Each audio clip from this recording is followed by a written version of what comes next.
Welcome back to my channel. Today I wanted to share with you our experience of Lisbon. I debated whether or not I should make this video.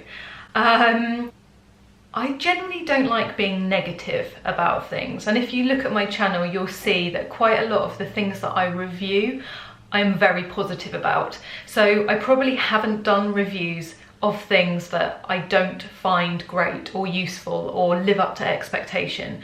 Generally because I'm quite a positive person and I like to actually just talk about positive things. That's not to say that Lisbon isn't positive whatsoever.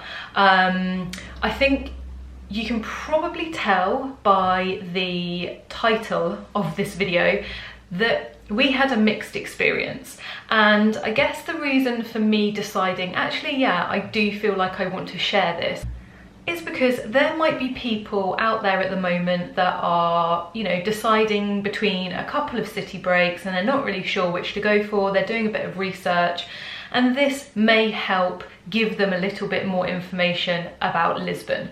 I'm not just going to talk about negatives, there are positives of Lisbon as well. To give you a bit of background, we spent a week there. From Saturday to Saturday, we flew out on the 14th of September, we came back on the 21st. The weather was amazing. We hired an Airbnb and it had a pool, so we spent quite a bit of time around the pool, which was lovely. So the weather hasn't impacted how we feel about the city. That has had nothing to do with it. It was Michael and I that went, so my boyfriend and I. We typically like city breaks, and we've done quite a lot in the time that we've been together. So we've been to Parma, Nice, Rome, Reykjavik, Malaga. We like a break where there are things for us to do, but we can also chill out. Now, I know everyone has their special places, and I'm really sorry, I'm going to say it now, I'm really sorry if Lisbon is one of those for you. I have friends who, when I said we were thinking about Lisbon, they were like, oh my god, you've got to go, it's absolutely amazing. People who spend every single day of that annual leave in Lisbon. So it is each to their own, but I just wanted to document our experience, how we found it, what we liked, what we didn't like. And I know I've said loathed, and that is quite a strong word to use, but actually I guess those parts of Lisbon we really did loathe, and we feel that it was those bits that let it down. But like I said, it wasn't all negative, so I am going to give both sides of it. So let's get on with the video. This is what I have liked and loathed about Lisbon. It is my very honest city review. I'm going to start with the positive first. So one of the things I really liked about Lisbon was Santini ice cream. When you're on holiday, it's perfectly acceptable to have an ice cream every day, sometimes more than once, isn't it? Maybe that's why my jeans don't fit since I've been back. Santini ice cream is delicious. So you'll recognise it from its red and white striped branding. They have their own shops, so I think there are a couple of them around the sort of commercial shopping district, and they also have a place in the Time Out Market. So the Time Out Market will be something that I talk about in a moment. So their gelato is made from using fresh fruit, and I think that makes such a difference. I can thoroughly recommend the coconut, the banana and raspberry. Actually, all three of those went really well together. They were delicious, and they're very generous with their scoops. They are not scrimping on their ice cream, which gets a big thumbs up from me. So talking about the Time Out Market, which obviously I have just mentioned, number two on the things that I really liked when I was in Lisbon was the Time Out Market. There is every cuisine you can imagine, but I have to recommend the croquettes. Oh my god. So I had I think it was cod and chorizo, and I had the curry croquette. Oh my god, both of them were absolutely amazing, like melt in your mouth. Like melt in your mouth delicious. We actually went back for more but the queue was so long. So my tip for the time out market is, and actually if you are heading to Lisbon, and I haven't put you off with this video, I will be doing a tips video in the coming weeks, so take a look out for that. But one of my tips is to try to head to the time out market early. Obviously most people will head there around lunchtime or dinner time, and it gets really busy where you may struggle to actually find somewhere to sit down and eat. I can thoroughly recommend the croquettes. There's a Santini ice cream in there. There are also some of the best custard tarts. You can buy those from there too, which I'll talk about in a second. They do the most amazing eclairs. We didn't get to try those. It's such a shame because you get there and you actually want everything, but you just can't eat it. I could have gone to town in there. Like I said, they do some of the best custard tarts in the time out market. So I think it's called Mantageria? Oh my God. I'm never going to be able to pronounce that. Again, I will put photos up here so you can see what I'm talking about. They basically specialise in custard tarts. That is all they do. We also went to their shop and you can see them making it behind the glass, which is really cool to see. But if you're in the time out market and you don't fancy the walk to the actual bakery itself, then you can just pick up what is renowned as being the best custard tarts, along with the place in Belém. Obviously Belém is actually quite a way out, so if you just want to pick up some of the best custard tarts, I would just recommend popping to the time out market and getting as many as you can get your hands on. Number 3 was the LX factory. Now this is quite a way out of Lisbon itself. Yeah, we walked there, so I would say it's about an hour's walk, maybe a little bit less, from the centre. I wouldn't recommend walking.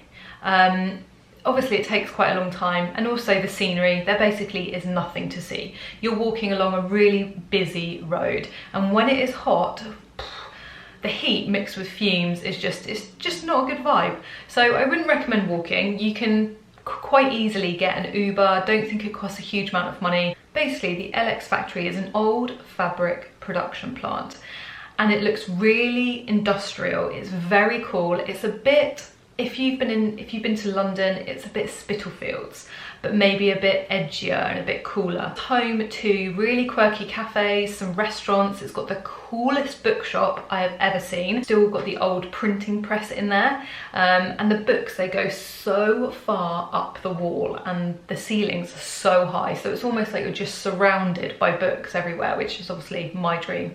So you think kind of a less polished, a bit edgier Spitalfields. Obviously all I've really spoken about so far is ice cream, an ice cream parlour, shopping centre and a food market. There are some beautiful places in Lisbon, and probably my favourite was Alfama.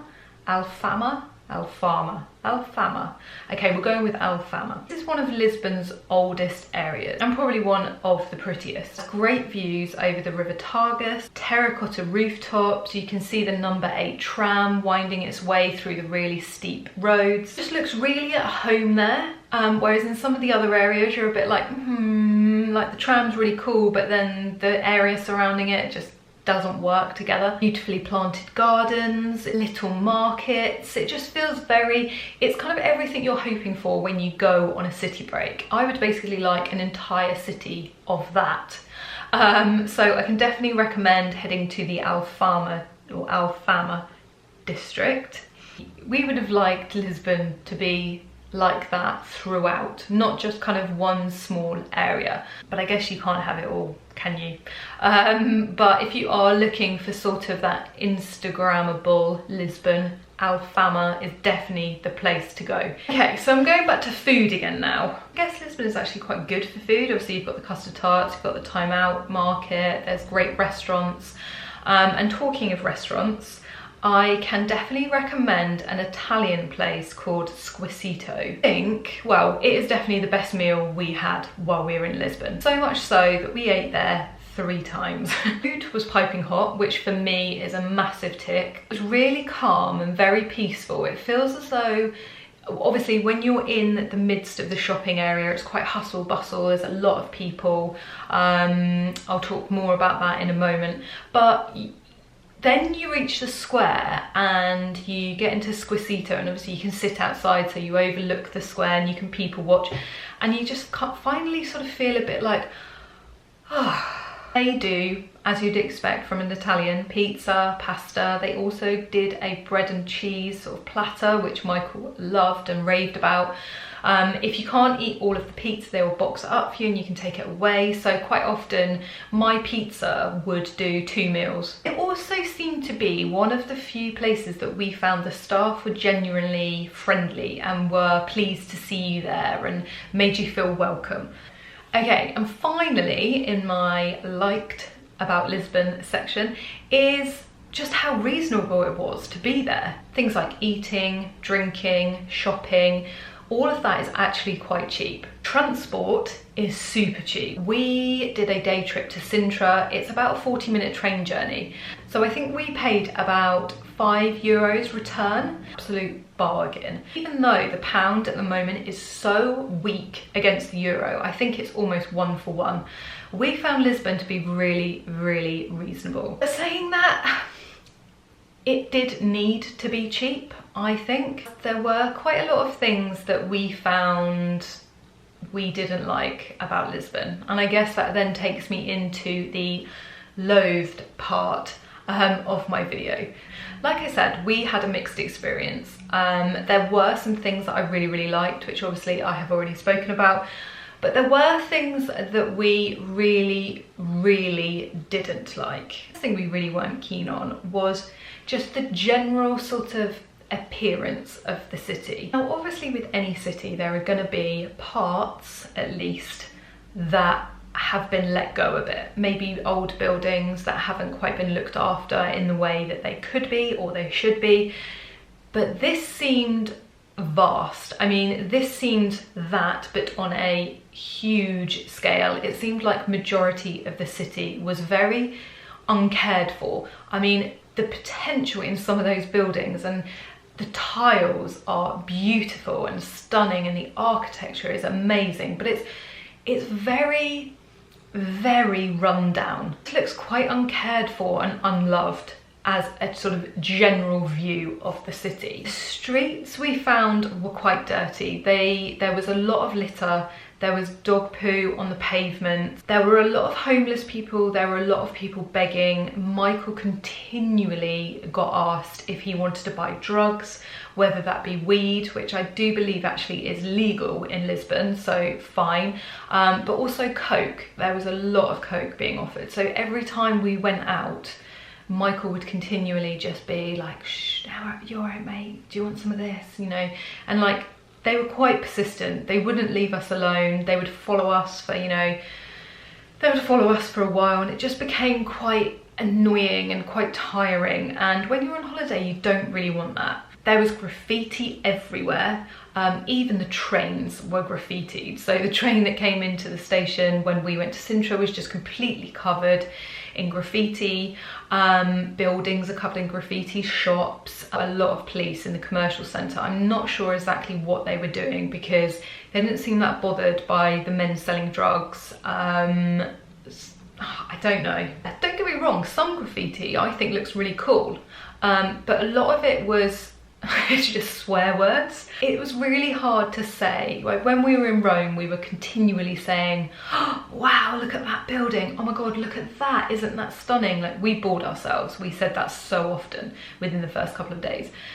And the shame is with Lisbon is that it has that potential to be like that. I mean, it's got the beautiful architecture, it's got the colourful tiles, it's got the winding cobbled streets, everything that would make up a beautiful, beautiful city, but it's not being looked after whatsoever. It just needs a really good clean and a good sort of amount of love and looking after. There was also a bit of an undercurrent of uneasiness, and bearing in mind this was Michael and I, we weren't two girls on our own, we were a couple. Michael is something like is over 6 foot, he's quite big, you know, I really shouldn't have felt uneasy whatsoever, but we didn't really want to get our camera out in certain areas. I didn't want to look at my phone if we were sort of having to look at where we were and we needed maps.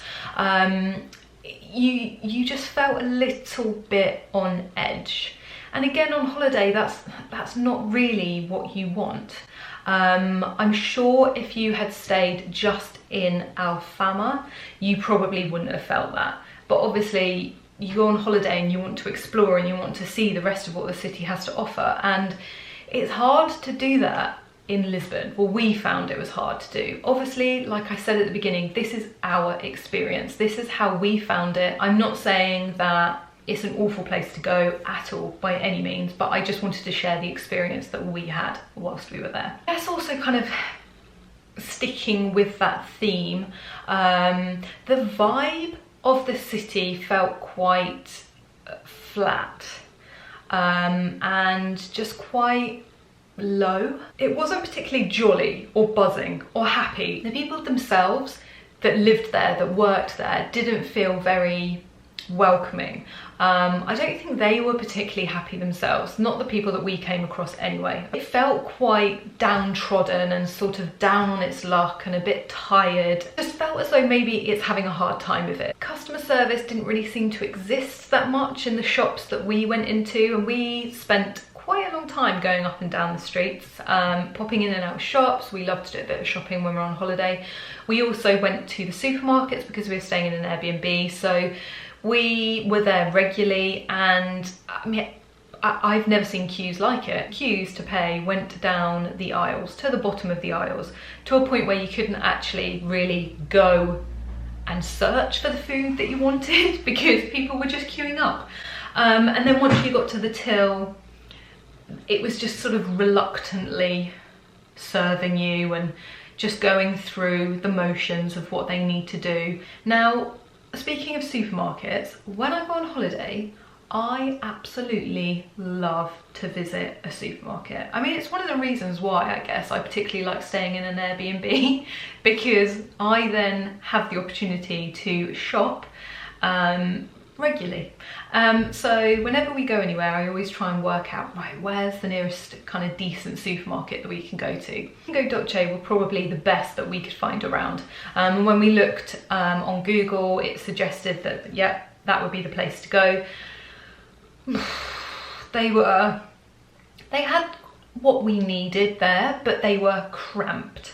Like I said, the queues were unbelievable, so busy, and quite bad customer service. Yeah, it was a disappointment. From a foreign supermarket point of view, I'd probably give it 1 out of 10. Maybe if there weren't so many people in there and I could have had a good browse and it felt like you had a bit more space, it might have been a different experience. But we went in there, I would say, 4 days, maybe 5 days out of the 7 that we were there, at different times, and I would say every single time it was packed, and we had to spend at least 10 minutes queuing to pay for our food, which puts you off a little bit. So yeah, it doesn't score great from a supermarket point of view.